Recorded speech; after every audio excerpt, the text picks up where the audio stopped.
जीर्णजीर्ण अवस्था क्वालू परमहंसपुर रास्ता ढेंकानाल जिला परजंग ब्लॉक क्वालू पुराणा गाँ दे परमहंसपुर छक पर्यंत रही रास्ताटी दीर्घदिन हेब जराजीर्ण अवस्था पड़ी रही मरामती हेउनथिबारु खाल खमारे परिपूर्ण रास्ता उपरे पथचारी माने यातायात करबा पई काठिकर पाठ होई पड़ी वर्षा हेले मानचित्र दृश्य पटरे रास्ताटी रहिथिबा दृश्य देखिबाको मिलिछि।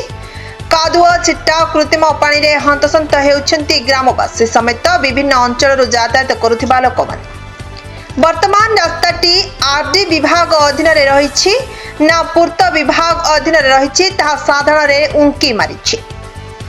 स्थानीय लोकमानंको कहिबा अनुसार रास्ताटी जे विभाग अधीन रे जाउ नाही कहीं मरण जनता साजी रास्ताटी आज पर्यंत केउ कारण नहीं मरामती करा बुद्धिजीवी महल रे आलोचना हेउछि।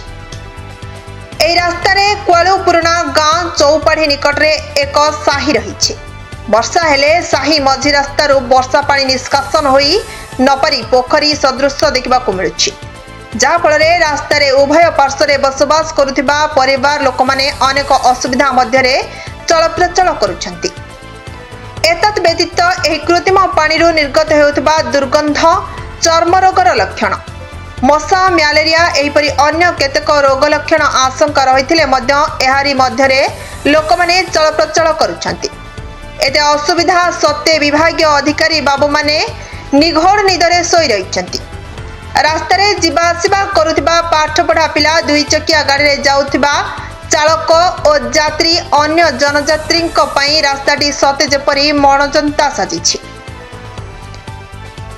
रास्तार रूपरेख विभागीय अधिकारी दृष्टि आढ़ुआर रही एपर्यंत मरामती नहेबा दुर्भाग्यजनक बोली अंचलवासी मन में तीव्र असंतोष देखा देछि। मरामती पई बारंबार दृष्टि आकर्षण करा विभागीय अधिकारी एहाकु हेय करुछंती। तुरंत रास्ता को मरामती करने को साधारण रे दाबी हेउछि नचेत आगामी दिन में आंदोलन तीव्रतर हेबो बोली चेतावनी दैछंती। ढेंकानाल जिला परजंग ब्लॉक रू Nirmal Garnayak report now Odisha news.